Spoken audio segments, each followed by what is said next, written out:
णमो जिणाणम उस्हादि जिणवराणम णमियोनिया वड्यमाण जिणेनाम धम्म दंसण बीणाणम बुच्छामि पाय्यवागरणम बुच्छामि पाय्यवागरणम। हम सभी लोग पिछले कुछ दिनों से प्राकृत व्याकरण का अध्ययन कर रहे हैं, श्री सिद्धहस्त शब्दानुशासन का, जिसके अंतर्गत हम पिछली कक्षाओं में लगभग 37 सूत्रों का अध्ययन कर चुके हैं। 38वें नंबर का सूत्र आपके समक्ष बोर्ड पर लिखा हुआ है।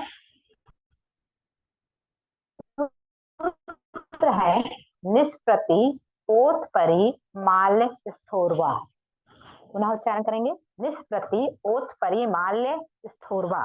अर्थात इस सूत्र का अर्थ होता है कि निष्प्रति मतलब निरुपसर्ग और ओतपरि, परि मतलब परि आदेश हो जाता है। किसका?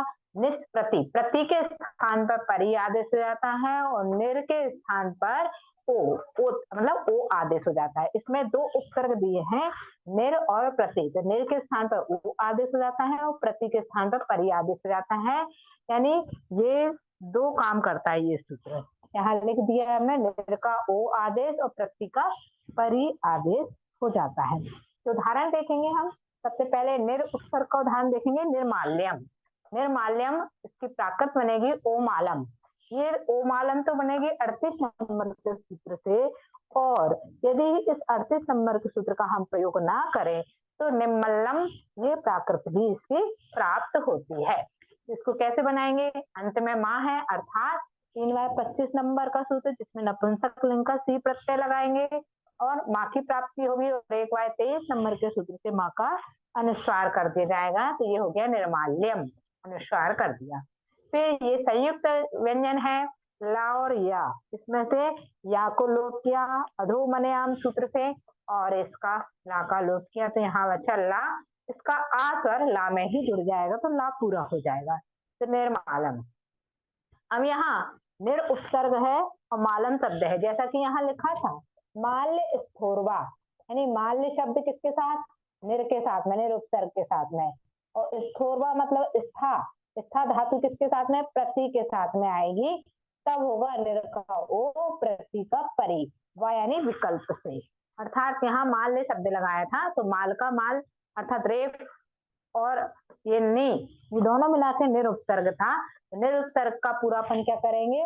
ओ आदेश। तो निर के स्थान पर ओ और मालम शब्द ऐसे का ऐसे लिखा, तो ओ मालम, ये पहला रूप सिद्ध हो गया।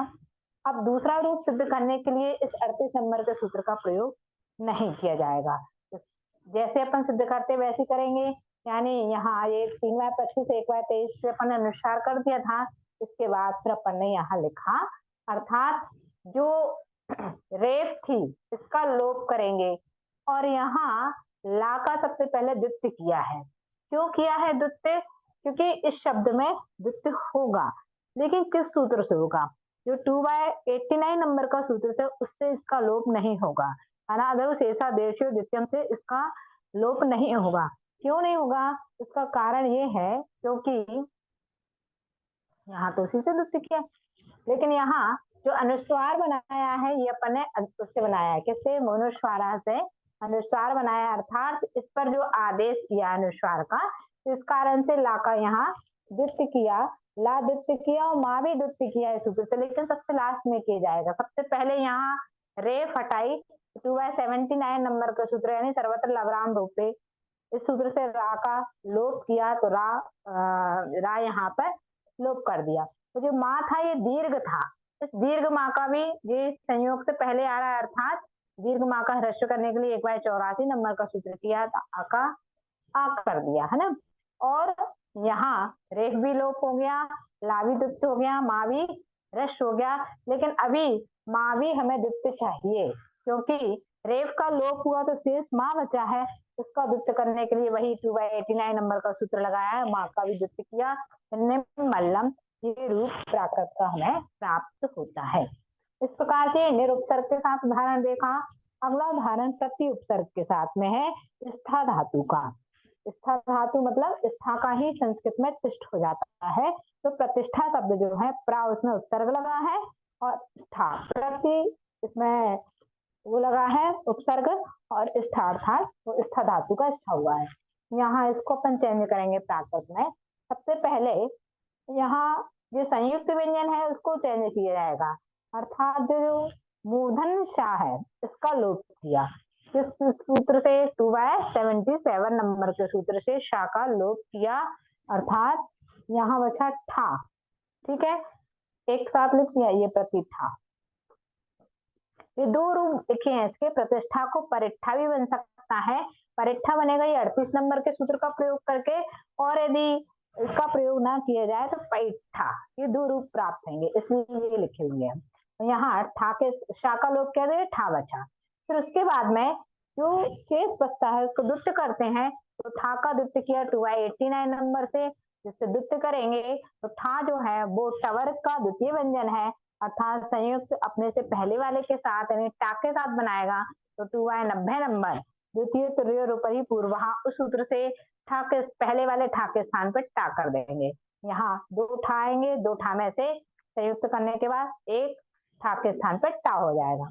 और ये प्रति जो उपसर्ग लगा हुआ है, इस प्रति के उपसर्ग में से हम सबसे पहले रेफ हटाया। यदि इसको रेफ हटा के करेंगे तो इस 38 नंबर सूत्र का प्रयोग नहीं होगा। तो रेफ हटाया इससे 2/79 से, यहाँ बचेगा पति, प्रतिष्ठा, अर्थात पति के स्थान पर टा का लोप कर देंगे और इससे 1/177 नंबर सूत्र से तो पैठा बन जाएगा। लेकिन यदि हम 38 नंबर सूत्र का प्रयोग करते हैं तो इस प्रति के पूरे के स्थान पर परि आदेश कर देंगे, तो ये प्रतिष्ठा का बन जाएगा परिष्ठा। है दो रूप प्राप्त, परिष्ठा और पैठा। पैठा में प्रति के स्थान पर परि आदेश नहीं होगा और परिष्ठा में प्रति के स्थान पर परि आदेश हो जाएगा। इस प्रकार से ये सूत्र का हमने दोनों उदाहरण यहाँ देख लिए। इसके साथ साथ में और भी दो उदाहरण इसी से मिलते जुलते हुए दिए हुए हैं जो आप स्वयं बना सकते हैं। जैसे हमने ये निर्माल्यम बनाया है, ऐसी अगला उदाहरण निर्माल्यकम। निर्माल्यकम है ना, निर्माल्यम निर्माल्यकम में एक जैसी सूत्र सारे लगने हैं। उसका ओमालयम बनेगा, जैसे ये ओमालम है वैसे ही उसकी प्राकृत ओमालयम बनेगी। और यहाँ प्रतिष्ठा बनाया है, प्रतिष्ठा की जगह एक और शब्द है प्रतिष्ठितम। तो प्रतिष्ठा की जगह की तरह ही उसका परिठियम प्राकृत रूप बनेगा, यानी नपुंसकलिंग का शब्द बन जाएगा। इस प्रकार से दोनों शब्द आप बना सकते हैं इन्हीं को उदाहरणों को देख करके। तो ये सूत्र को यहीं समाप्त करते हैं। अगला सूत्र देखते हैं, 39 नंबर का सूत्र है।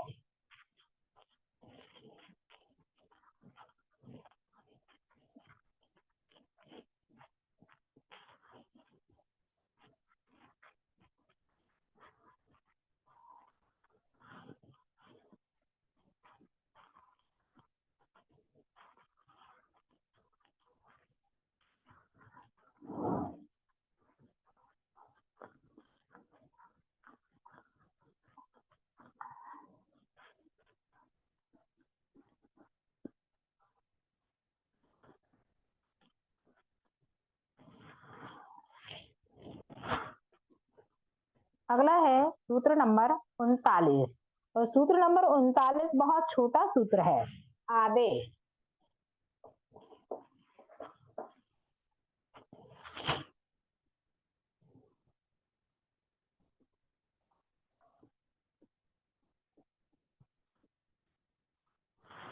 आदेश, आदे का अर्थ होता है कि जो ये सूत्र, अब जो आगे आने वाले सूत्र हैं उन सबके लिए अधिकार वाचक है। यानी कि यहाँ से जो भी कथन किया जाएगा कहाँ तक के 177 नंबर के सूत्र से पहले तक, यानी ये भी 39 नंबर का सूत्र चल रहा है, उसके बाद 39 से लेकर के 177 से पहले तक के जितने सूत्र होंगे 176 तक के सूत्र हैं उनके लिए अधिकारवाचक सूत्र हैं। यानी जो भी परिवर्तन किया जाएगा वो सभी आदि के व्यंजन में किया जाएगा। आदि शब्द होना चाहिए। आदि मतलब प्रारंभ का, क्योंकि ये शब्द कह रहा है आदे। आदे मतलब आदि वाले में ही परिवर्तन होगा, चाहे उस सूत्र में आदि लिखा हो या ना लिखा हो। लेकिन इस अधिकारवाचक सूत्र का तात्पर्य यही है कि यहाँ से आगे जितने सूत्र उन सब में आदि में ही परिवर्तन किया जाएगा। तो ये छोटा सा सूत्र है। अगला सूत्र देखते हैं, 40 नंबर का सूत्र है।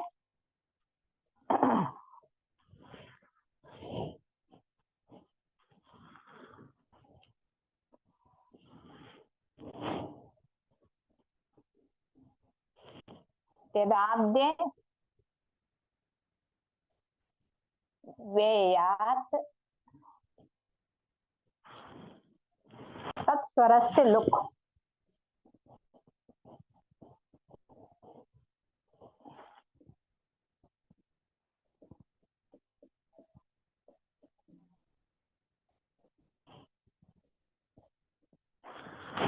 ये सूत्र कह रहा है कि इसमें क्या लिखा, तेदाद्य अव्ययात अर्थात अव्यय और सर्वनाम, सर्वनाम और अव्ययों के बाद यदि फिर से तत्स्वर से अर्थात अव्यय और सर्वनाम के बाद फिर से सर्वनाम और अव्यय आए तो उन शब्दों के पास में जो स्वर है वो स्वर यदि पास पास में हो दो स्वर तो वो लोप हो जाते हैं। यानी आगे सर्वनाम लिखा हुआ है फिर अव्यय लिखा हुआ है, दोनों के बीच में जो जब शब्द सर्वनाम का जो खत्म हो रहा उसमें भी स्वर हो और अव्यय का जहाँ शुरू हो रहा उसमें भी स्वर हो, तो दोनों स्वरों में से जो आदि का स्वर है वो बहुधा यानी बहुत बार लोप हो जाता है। हर बार हो ये आवश्यक नहीं है लेकिन अधिकतम लोप हो जाता है। एक उदाहरण देखेंगे जिसके माध्यम से हमें ये अच्छे से समझ में आएगा। संस्कृत का शब्द है वयमेत्र। वयमेत्र इसकी प्राकृत बनेगी अमहेथ। ये संधि किया हुआ शब्द है, इसको संधि विग्रह करेंगे तो निकलेगा शब्द वयम धन अत्र और इसका निकलेगा अमहे धन एथ। अब आप देखिए जो सूत्र कह रहा था कि स्वर के बाद यदि स्वर हो, इस माँ में भी स्वर है आ और ये स्वर है तो क्या हो जाएगा, जो पहले वाला आदि का स्वर है उसका लोप हो जाएगा अर्थात ये लोप होकर के ये वाला आ अकेला बचेगा। इसी तरह से यहाँ भी ए स्वर है और इसमें भी ए स्वर है तो दोनों में से पहले वाला ए लोप हो जाएगा आदि वाला और बाद वाला ए रखा है, मतलब उसमें संधि हो जाएगी। ऐसा इस शब्द का इस सूत्र का कहना है अर्थात इस सूत्र का तात्पर्य है। अब हम इसको उदाहरण में देखते हैं। ये अपन ने देख लिया वयम धन अत्र। यहाँ इस वयम शब्द का जो मूल शब्द है संस्कृत में वयम सर्वनाम है और अत्र अव्यय है, यानी सर्वनाम के बाद अव्यय आया है तो सर्वनाम के अंतिम अक्षर में कोई भी स्वर हो और सर्वनाम अव्यय के प्रारंभ अक्षर में स्वर हो तो एक स्वर आदि वाला लोप हो जाता है। ऐसा ये सूत्र का कार्य है। तो यहाँ इसका मूल शब्द वयम का है अश्मद। अश्मद मूल शब्द है संस्कृत में। उस अस्मद का ये जस प्रत्यय लगा हुआ है तब ये वयम बना है यानी बहुवचन है ना, तो बहुवचन बना हुआ है अस्मद का। तो इस वयम को हम अलग से तोड़ के लिख लेंगे अस्मद धन जस प्रत्यय। अस्मद धन जस प्रत्यय अर्थात बहुवचन। अस्मद मूल शब्द है तो मूल शब्द अस्मद का ही रूप चलाएंगे और हमारे प्राकृत में भी अस्मद के रूप के नाम से ही सूत्र दिए हुए हैं। सीधे वयम के स्थान पे ये चेंज कर दो ऐसा सूत्र नहीं है, अस्मद के जो विभक्तियों के रूप है उसके हिसाब से सूत्र है। तो 3Y106 नंबर का सूत्र है। सूत्र थोड़ा सा बड़ा है यहीं से लिखते हैं 3Y106। अमहे अमहे अमहो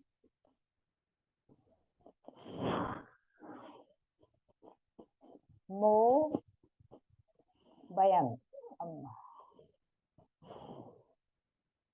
भे जैसा। जस प्रत्यय में इतने आदेश हो जाते हैं अश्मत शब्द के लिए जिसमें अम अमे अमहो मो और वयम ये आदेश हो जाते हैं। तो हमारे इसमें वयम का उपयोग किया गया है। वयम के स्थान पे आदेश करेंगे क्या, अमहे। ये वयम के स्थान पे इतने आदेश हो जाते हैं। जस प्रत्यय में वयम बनता है तो वयम के स्थान पे 4 आदेश होते हैं। तो हम सीधे लिखेंगे वयम के स्थान पर क्या आदेश होगा, अमहे। यहाँ लिखा हमने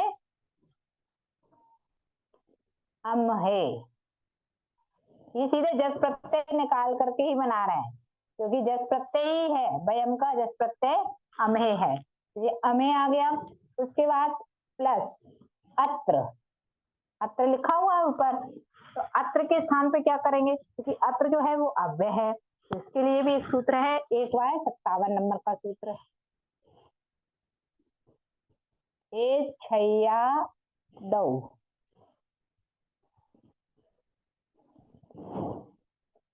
यानी जो इसमें एक छया दौ अर्थात इस सूत्र का कहना है कि जो आ है उस आ के स्थान पर ए हो जाता है। कौन सा? ये वाला आ, तो अम है धन आ के स्थान पर ए हो गया।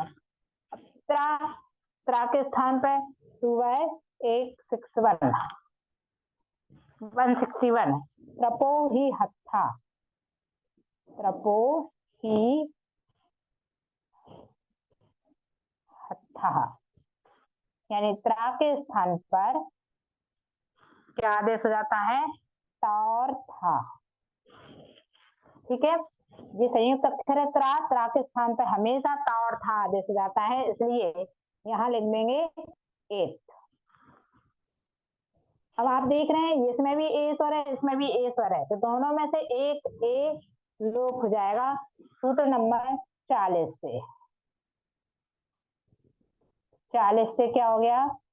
आदि का ए लोप, आदि का ए मतलब इसमें है ए, तो अम और ये वाले ए की मात्रा हुई अमहेत, संधि कर दी अमहेत।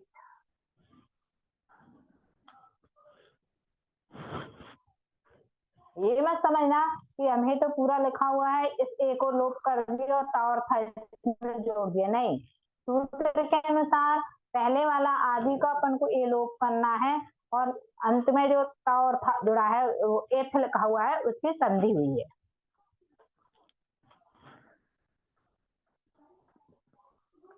चलिए अगला सूत्र देखते हैं, अगला उदाहरण देखते हैं।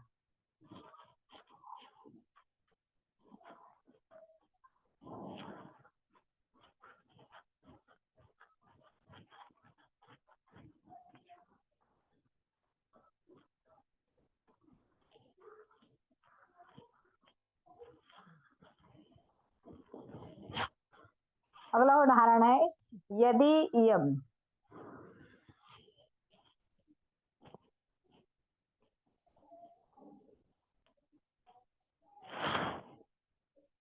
इसकी प्राकृत बनेगी जय माँ। यदि इयम ये शब्द है, यदि क्या है? सर्वनाम, और इयम है अव्यय, इसमें भी ई है इसमें भी ई है, तो हम इस सूत्र से क्या करेंगे? आरंभ वाली ई का लोप करेंगे, वो आगे काम करेंगे, पहले हम इसको प्राकृत में चेंज कर लें। यदि का क्या बनता है? यदि, कैसे? या जई, आदेर योजा सूत्र से या का लोप करेंगे, और 1/177 नंबर के सूत्र से दा का लोप करेंगे। ये बना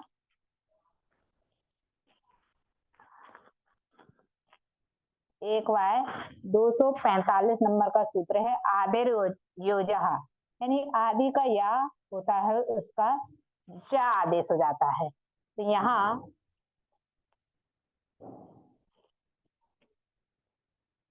और इसमें जई हो गया, जई में ईएम जोड़ा। अब ईएम प्रत्यय के लिए भी प्राकृत में ईएम के स्थान पे इमा आदेश हो जाता है, मतलब वो कैसे होता है? तो 3/79 नंबर का सूत्र है, इदमाह इमाह, इदमाह इमाह, यानी इदम के स्थान पर इम आदेश हो जाएगा, यहाँ लिख देंगे इम।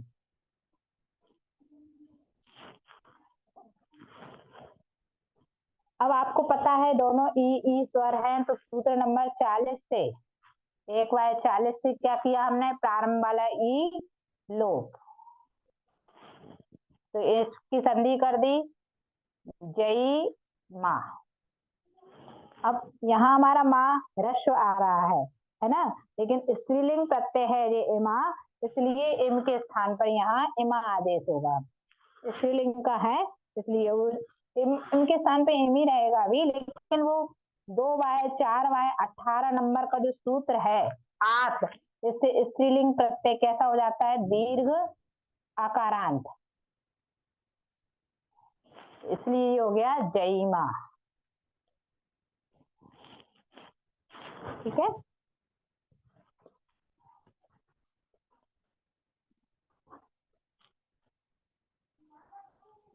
इस प्रकार से ये सर्वनाम के बाद यदि अव्यय आते हैं तो उनमें से आदि के स्वर का लोप हो जाता है। ये इस सूत्र का कार्य अपन ने यहाँ सिद्ध किया। एक उदाहरण और देख लेते हैं हम, जिसके अनुसार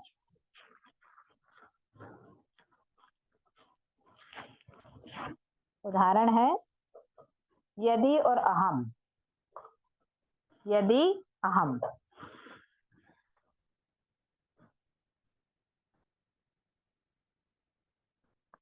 तो इसकी प्राकृत बनेगी जय हम।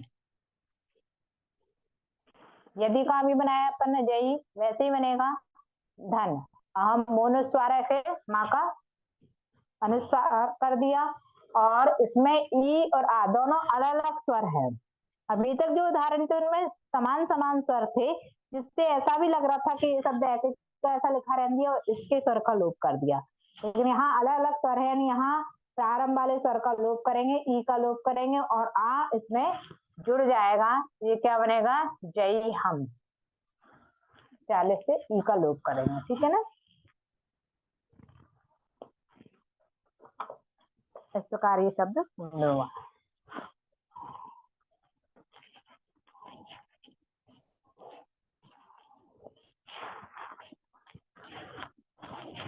अगला सूत्र देखते हैं, सूत्र नंबर 41, पदाद एरवा।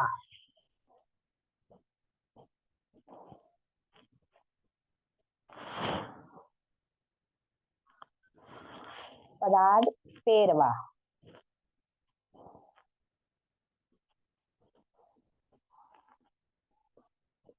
ये सूत्र क्या कह रहा है, पदाद मतलब पद के आगे अपी आए, पद के आगे यदि अपी अव्यय आए तो आदि का आ विकल्प से लोप होता है। इसमें बा अंत में लगा हुआ है नहीं, विकल्प से, यानी किसी भी पद के आगे यदि अपी आ रहा है तो अपी का आ स्वर लोप हो जाएगा विकल्प से, यानी पी अकेला बचेगा।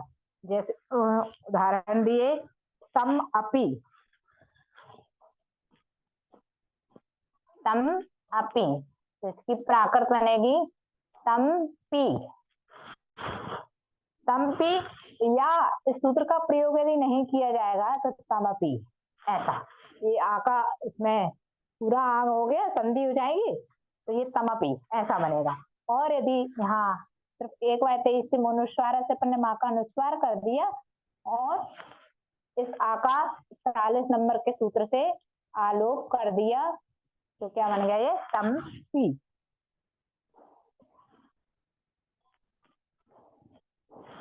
तमवी, तमपी नहीं, तमवी, क्योंकि पा के स्थान पर वाह होता है ना।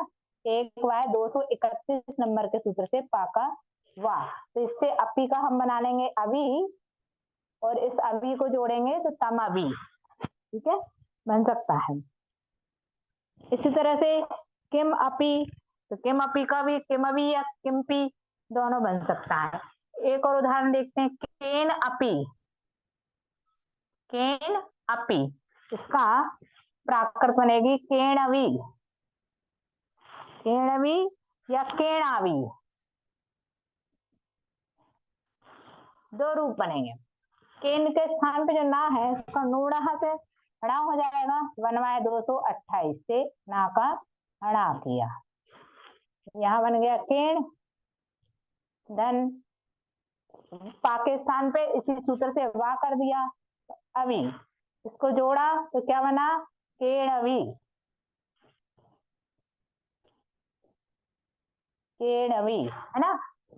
अब केणावी कैसे बनेगा, उसके लिए थोड़ा सूत्र अलग लगाना पड़ेगा। यहाँ जो सूत्र है 1/5 नंबर का, जो अपन पूर्व में पढ़ चुके हैं, पदयो संधिर्वा, क्या सूत्र है? पदयो संधिर्वा। इसमें ये हलंत नहीं है, यहाँ जोड़ने पर भी दीर्घ नहीं हुआ है, और यदि अपन संधि कर देते हैं, यहाँ क्या इस सूत्र का प्रयोग किया है। इस सूत्र में इसके आका, अपी के आका लोप करना है, तो सीधे केणवी जुड़ गया। लेकिन यदि हम इस सूत्र का प्रयोग ना करें तो इसमें संधि कर देंगे 1/25 से, तो क्या बन जाएगा? आ धन आ बराबर दीर्घ आ, तो केणावी, आ धन आ बराबर दीर्घ आ, तो ये केणावी। इसी तरह से अगला उदाहरण है कथमपि। कथमपि, इसकी प्राकृत बनेगी कहम पी या कहमबी। को अलग अलग लिखेंगे तो कथम अपी, तो अपी का आ यदि लोप करेंगे तो ये क्या हो जाएगा? कथमपि, है ना। तो यही चेंज कर दिया, का था का हा होता है, खागा धाम 2 कौन से सूत्र है? 1 किस सूत्र से? खाका धा होता है, तो 187 नंबर का सूत्र है। खाका था का हा,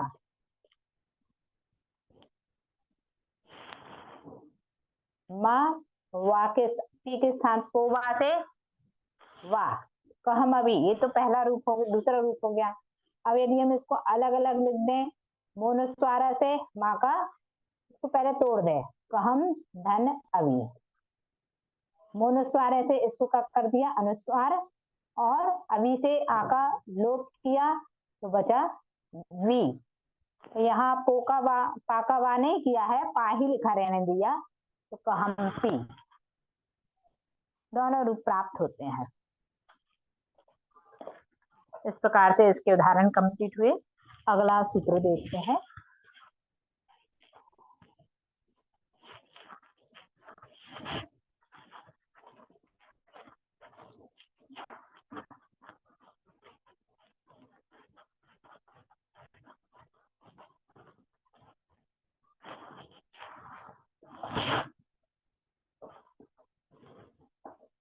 अगला सूत्र है 42 नंबर का, इते स्वरात कष्ट दी। इते स्वरात कष्ट द्वि।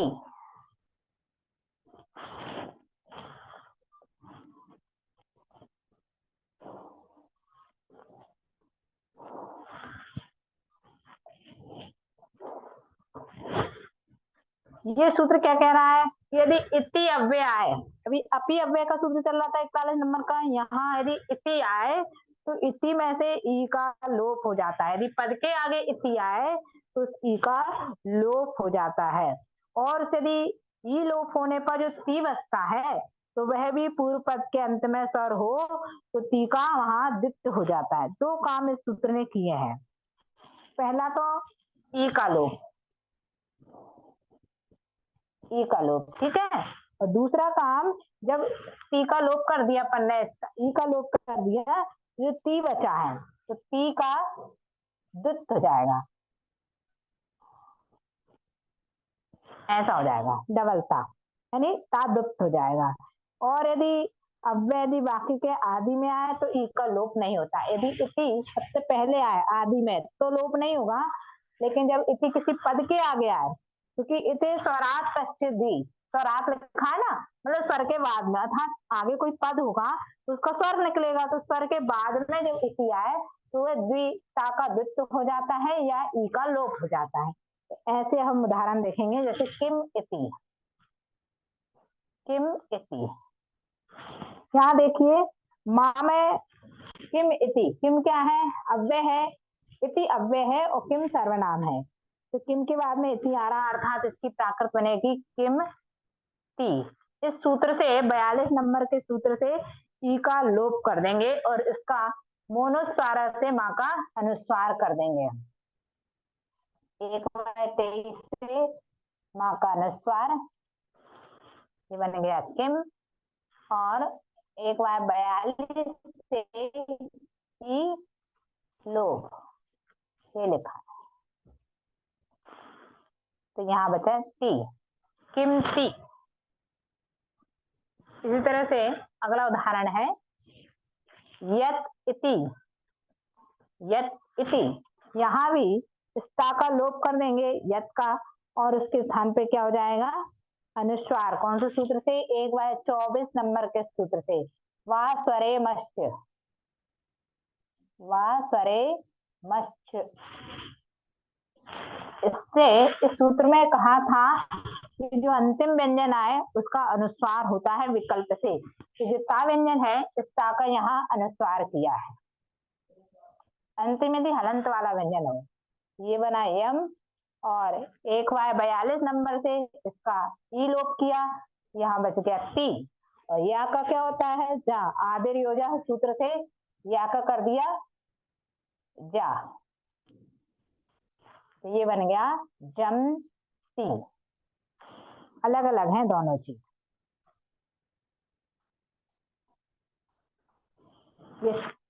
ये तो दो उदाहरण ऐसे रहे जिसमें ई का लोप हो जाता है। अब जो दूसरा काम है, ता में ती डबल हो जाती है, दुष्ट हो जाता है ता का, इसका भी अपन एक उदाहरण, दो उदाहरण देख लेते हैं। जैसे तथा इति, इसकी प्राकृत बनेगी तहती। अब देखिए क्या कह रहा था, यदि स्वर हो, ती से पूर्व यदि स्वर हो, मतलब इसी का यदि ई लोप किया है और उससे पूर्व यदि स्वर हो तो ता दुत्त हो जाता है। सूत्र जो कह रहा था, इसे स्वरा तच्च दी, यानी कब दी होगा, जब इसका ई अपन लोप करेंगे और उसके पहले यानी ये इससे आगे स्वर होना चाहिए, तब ये लोप हो जाए, दुत्त हो जाएगा। तो 1/42 नंबर के सूत्र से सबसे पहले ई लोप की और ता को दुत्त किया।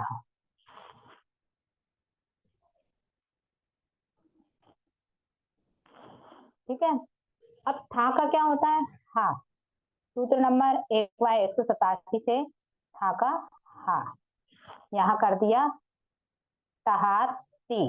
लेकिन हमें पता है ये जो संयुक्त अक्षर है, संयुक्त से पहले दीर्घ नहीं आता है, ह्रस्व आता है। तो ह्रस्व संयोगी सूत्रों को लगा करके हम इसको ह्रस्व कर लेंगे। 1/84 नंबर के सूत्र से दीर्घ आ को ह्रस्व आ, तो तहती।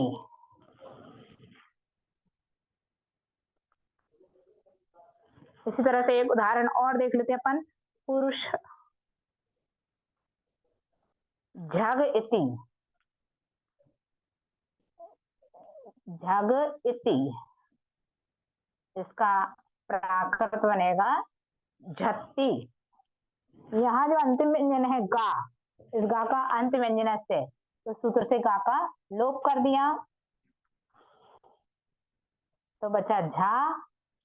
और ई का लोप किया 42 नंबर के सूत्र से, और ता का द्वित्व कर दिया, ये झत्ती शब्द बन गया। इसी प्रकार कुछ और उदाहरण इसमें दिए हुए हैं जो आपको अभ्यास के रूप में स्वयं बनाना है। 4 उदाहरण हमने इस सूत्र के देख लिए, सभी एक जैसे ही है। जितने अवशेष बचे हैं तो सभी आपको स्वयं तैयार करना है।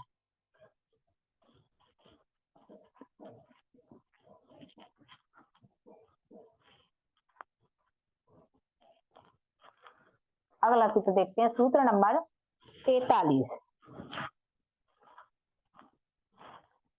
ये थोड़ा सा बड़ा सूत्र है, इसको सूत्र का अर्थ समझ लेते हैं अपन पहले।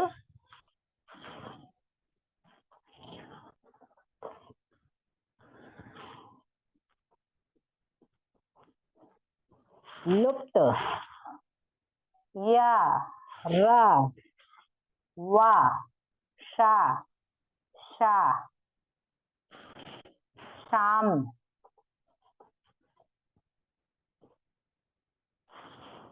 फिर से शा शा शाम दीर्घा। ये सूत्र है, सबके बीच में डैश है।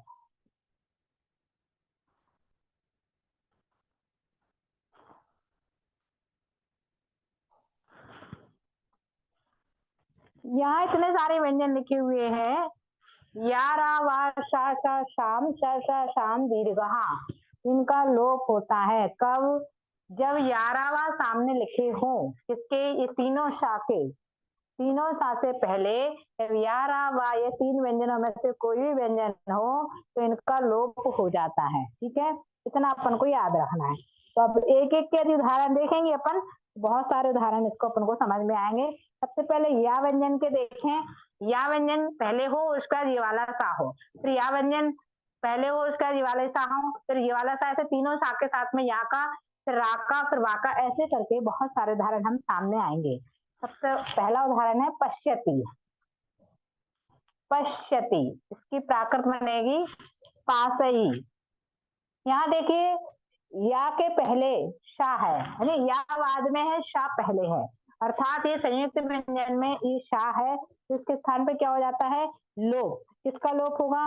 अभी आगे देखते हैं। पहले सबसे पहले अधोमन्याम सूत्र लगाया 78 को अपन ने, इससे या का लोप किया,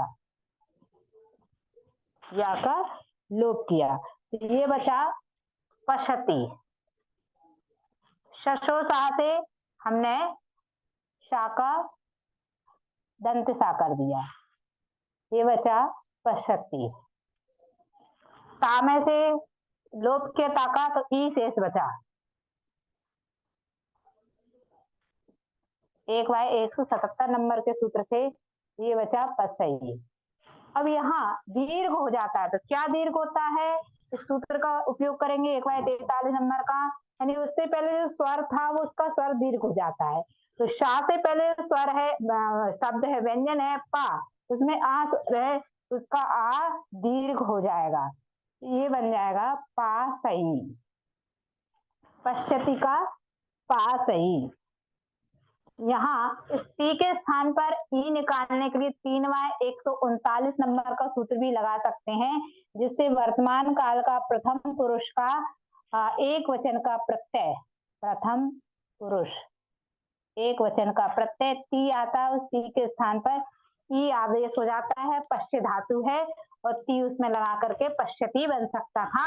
और पश्य के का प्राकृत बने हैं अपना पास। तो पास कैसे बना ये समझ में आ जाना चाहिए, क्योंकि सूत्र का प्रयोग करने पर यदि शा से पहले या है तो उसका, उससे पहले वाला जो व्यंजन है उसका स्वर दीर्घ हो जाता है, इस सूत्र का काम है। तो शा से पहले, या से पहले शा है, तो या का तो अपना अधोमन्याम से लोप कर दिया, जो शा है उससे पहले वाले का व्यंजन का ये आ दीर्घ कर दिया, और शा का तथो शा से शा कर दिया, और ती के स्थान पे ई कर दिया। इस प्रकार से ये पश्यति शब्द हमारा सिद्ध हो गया।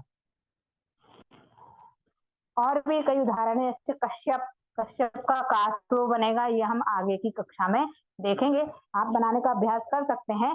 कश्यप का कास्त्रो, आवश्यकम का आवासयम, है ना, विश्राम का विषामो, आगे की कक्षा में अपन इन उदाहरणों को देखेंगे। जिनवाणी से करते हैं, जन वाणी जग कल्याणी, जग जने मजता में मोहे हरी, जन मणे हारी गण हरे हारी, जम्मे जरा भव रोगे हारी, तिथे राणम दिव्य थुणिम जो पढ़ई सुणई मये धारे, राण में सुखे मणंतम धरिये, सासद मुखे पदम पावये।